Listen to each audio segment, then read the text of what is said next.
Hey, what's going on? It's your boy Definite, and I want to tell you about this cool app I just found out about. It's called Anchor.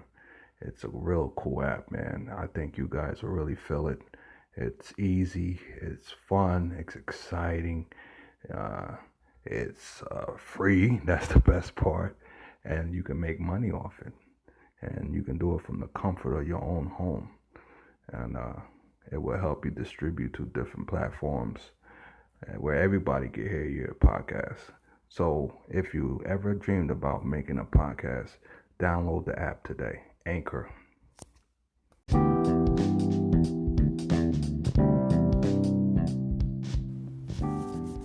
Hey, welcome. You have tuned in to another podcast from Straight Talk with Definite. You are listening to your boy Definite, and I appreciate y'all. I want to thank you for tuning in again. And this is part 3 of Young Man Chronicles.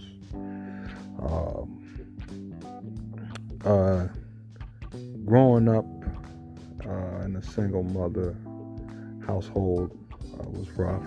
It was definitely, well, not rough, but there was things like I talked about in part 2 that, growing up trying to, become a man, there was certain things my mom couldn't teach me, so I had to learn in the streets, which wasn't always good. But this chronicle, I figured I'd talk about my brother, my older brother, Daryl, who I really didn't have too good of a relationship with. He was 11 years older than me, and sometime in high school, and I don't know why, I never knew why, still don't know why, something happened where he just had some kind of mental breakdown or something, and he was in high school, and I was a kid. I was probably elementary school, so I really wasn't old enough to understand what happened. But one day he just came home from school and he locked himself in his room, and he never came out. He stayed in there for years. All the way until probably I was a young man, in my early 20s. And one day he came out, and he didn't tell us nothing. He just came out of his room and he went out. Yeah, after probably 10, 15 years locked up in the room. He just one day came out the room, and he was going somewhere every day, and we didn't know where he was going, and he did that for months. And then one day he finally confided in my mother, and he told her that he was he had got a job. He was working at some bank in Cranford, and he was doing that. And then he went and got his license. He first learned how to drive, and then he got his license, and all of a sudden he just snapped out of whatever was going on with him mentally, as far as staying confined in the room and not coming out, not dealing with anybody. He still was not really dealing with us, but he was a little more open. He was starting to talk to my mother, here and there. But me, he'd say what's up, this, that, and the other. I'd say what's up, but by then, so many years that went by that I didn't know him. I didn't know him. Last time I had seen him was probably when I was 7 or 8. He was locked up in the room all that time. So, the time he finally came out and got it together, started working and stuff. I didn't know him, so I didn't have much to say to him. And in fact, I don't know, he had a way about him that, because I guess all those years without dealing with any kind of, anybody, no kind of social, dealings or relationships with anybody, that he really didn't know how to deal with people, and he has some kind of phobia that I don't know, he's never been, mentally evaluated, to know what's going on with him, what's his disorder, because he's definitely, afraid of people. And coming up, when he was locked up in the room, I come from Vauxhall, New Jersey, which is a little section in Union, New Jersey. It was a very small community, so everybody pretty much knew everybody's business. So everybody on the block knew that my brother was, different. He was low, we didn't consider him strange, but everybody else, of course, they consider him strange and weird and whatnot. So I remember my friends would, clown me about him, and, that would make me kind of resent my brother, because I'm like, damn. All my other boys, they had the older brothers that was cool, out there getting the females, driving the cars with the systems. Had a lot of respect in the neighborhood. And here's my brother, the oddball, the weirdo, So yeah, at that age, being a teenager or a young guy, you worry about your image and all this and that. So that was pretty much what I was worried about, and it's just it made me resent him. Like, damn, why he gotta be so fucking weird? Like, shit. Of all the brothers, why I had to have him? So, throughout the years, once I was an adult, he finally came out the room and started doing his thing, working and stuff. Throughout the years, our personalities were different. I was more sociable.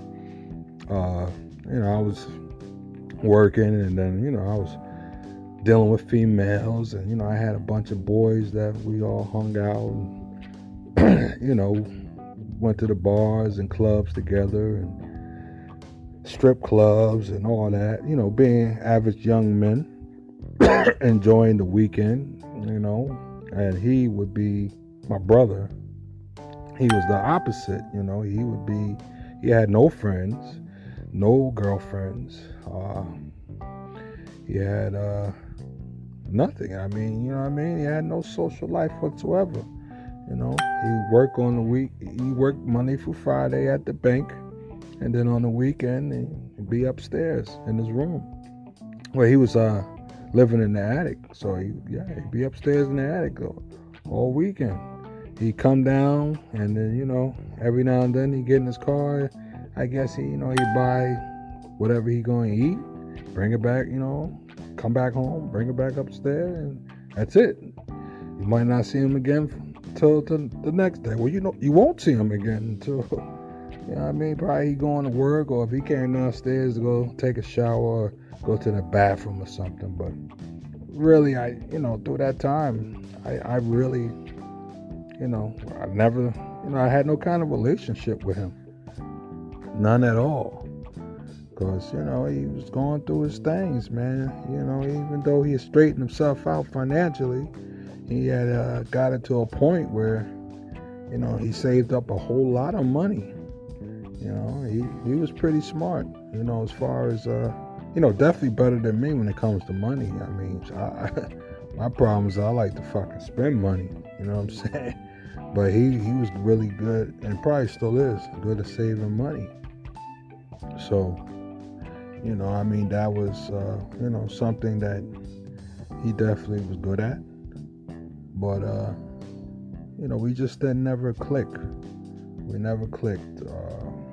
We just two different guys, man. Two different, just completely different. The only thing we kind of have in common is we both like, peace and quiet. And, certain things I guess we probably have in common. But for the most part, we like night and day.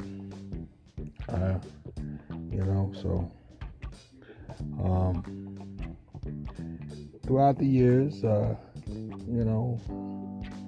living in that house together, all of us, there was a whole bunch of us in that house. It was me, my mother, my grandmother, my other cousin downstairs. He lived in the basement, and of course my brother. So there was a bunch of us in the house. So throughout the years, he did his thing, I did my thing, and then eventually my grandmother passed away, and when she passed away, we sold the house, and then we ended up getting a house. Me and my mother ended up getting a house together in Hillside. Well, actually, my brother, he the one that bought the house for my mother. That's what I was saying. He was good at saving money. He bought a house, and it was under his name, but she took care of the mortgage and everything else. She pretty much ran the house for him, and he didn't live there with us. He had a room up in East Brunswick. He was renting a room, but he bought a house for my mother, and me and her lived there up until she got sick. When she got sick, and she passed away, and me and my brother, that's when we had to really get to know each other and come together, because now we had to bury our mother. So we had to put all aside, all our beefs or whatever aside, because there wasn't time for that. Now we had to bury an angel. We had to bury a sweet person, a person that meant a lot to both of us. She was definitely, she loved us. So she, we had to show her, a lovely funeral. We had to give her that respect. We definitely had to make sure that she was laid to rest with dignity and respect. So we made sure we came together on that, and we did. And for the most part, through that process of the whole funeral and everything, me and him started to bond, and I really got to know my brother. And for a second I was like, wow, this is something. It took the death of our mother for us to come together. You know what I mean? It's unfortunate, but something beautiful did come out of our mother, departure. But after we buried our mother, then I was staying at the house still, and he would come through once a week to get his mail and check on the house, make sure that everything was needed. But come to find out, this guy has stopped paying the mortgage, he has stopped paying taxes, everything, and he never told me. And I'm up in the house, I'm working, and stuff, and I come home. I was working the graveyard shift. So, I was working from 11 p.m. to 7 in the morning. I would get back to the house about 8, have a little breakfast, and then, I'd catch up on some sleep. You know what I mean? Because I got to go back to work, that night. And come to find out how I found out that he wasn't paying the mortgage, I'm in there one day, after working one night. I'm in the living room. I'm sleeping on the couch. And I hear this knocking on the window. I'm like, what the fuck? What is, what's going on? I'm knocked out. And I look and I see this white guy out there, this older white man. And he's in the yard and he's knocking and banging. So I go to the door, and he comes to the door, and I'm like, yeah, what's up, man? Can I help you? What's going on? He was like, oh, you Daryl? I was like, no. He was like, well, who are you? I was like, well, first, who are you? I mean, you're knocking on my window, sir, and you haven't even identified yourself. Do you have any, what is going on? What is this about? And he was like, oh, I don't know. He said, they asked me to come over here and do a survey. And, I don't know, usually I don't know why. They just ask me to do it. But from my past experience, it's usually when somebody hasn't paid their mortgage. So as soon as he said that, I said, oh, shit. I knew it. That's what it was.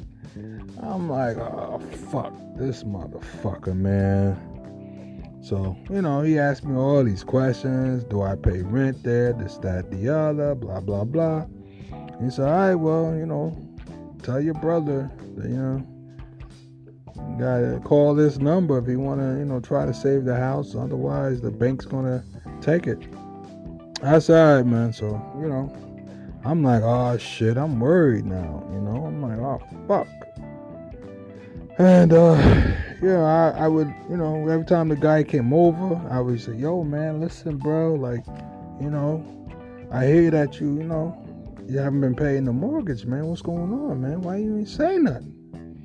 And he's talking stupid. Like I said, all those years of him not dealing with anybody, his social skills was just completely, in the basement, man.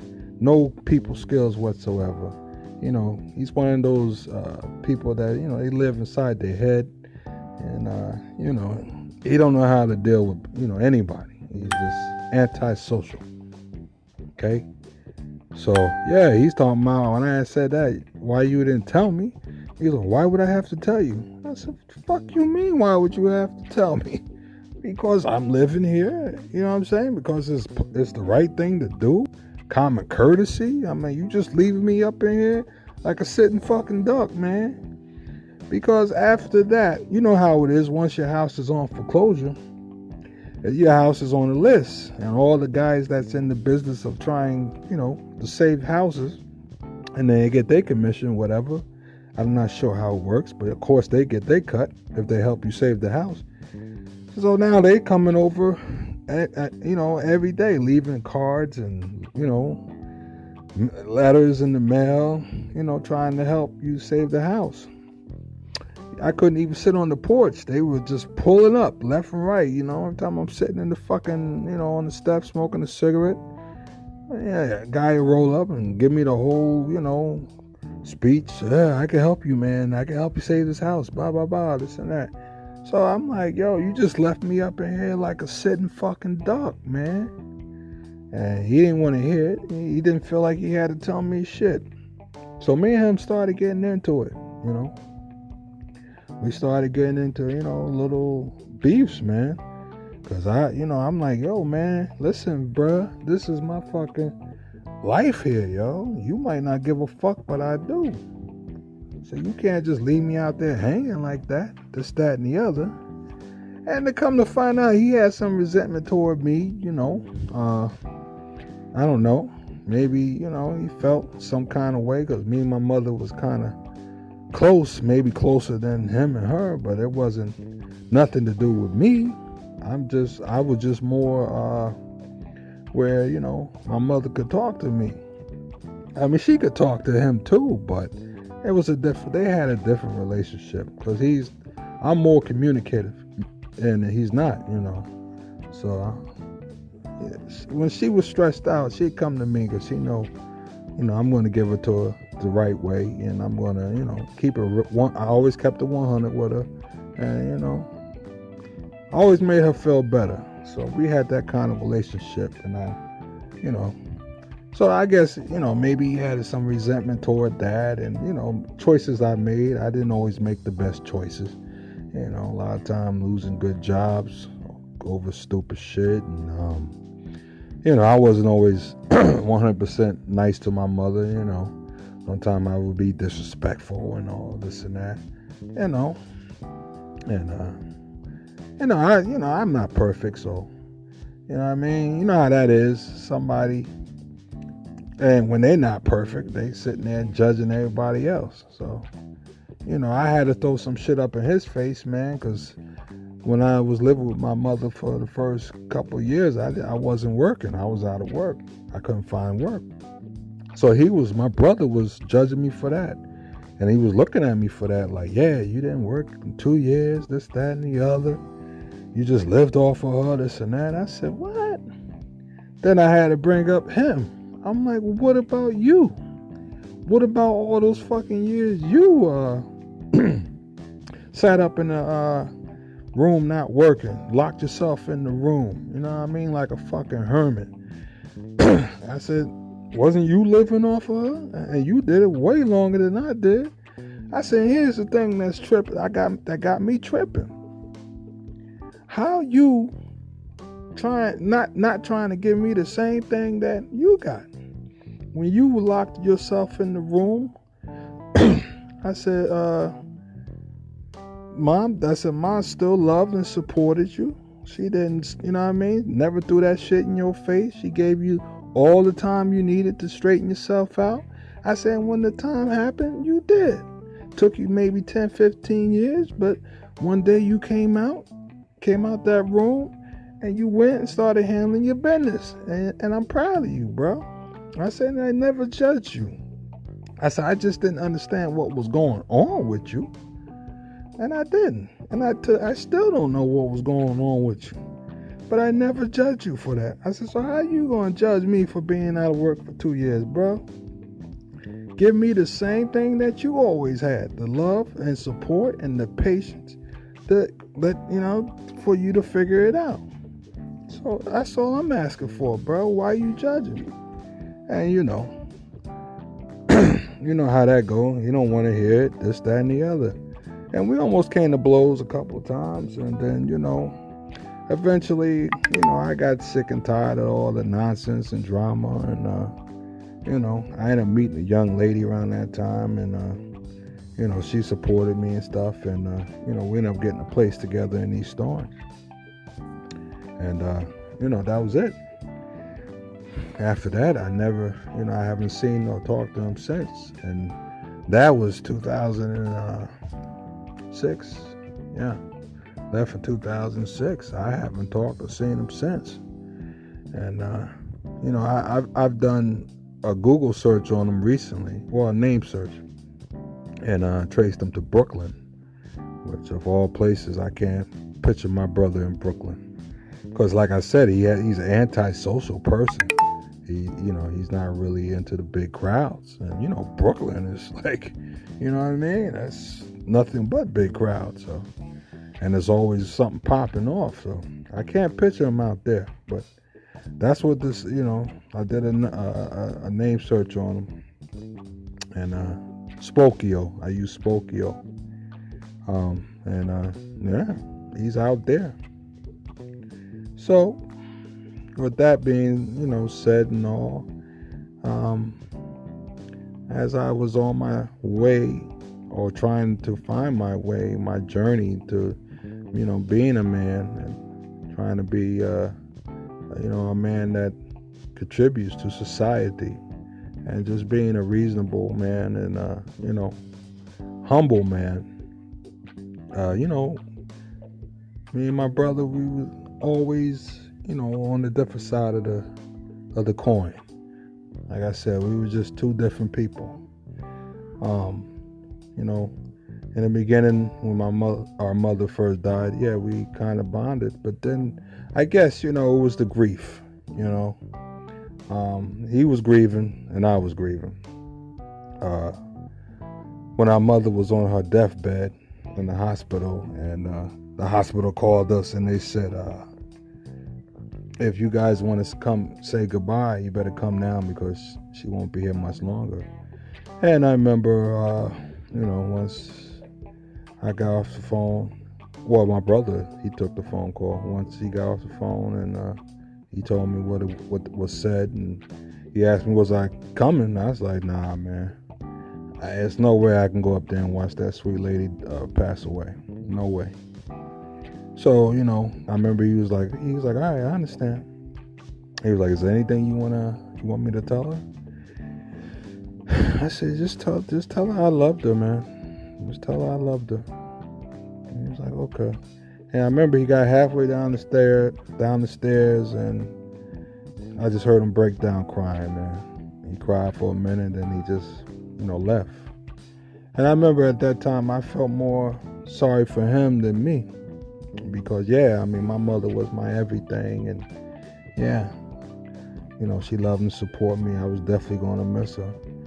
But for him, you know, she was more than that, because that was the only person he really had any relationship with.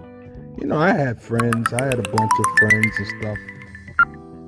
I had a bunch of friends, and I had a girlfriend at the time, so I had people, that was helping me through it. But who did he have? You know what I mean? So I was feeling, more sorry for him than my own self. But hopefully one day,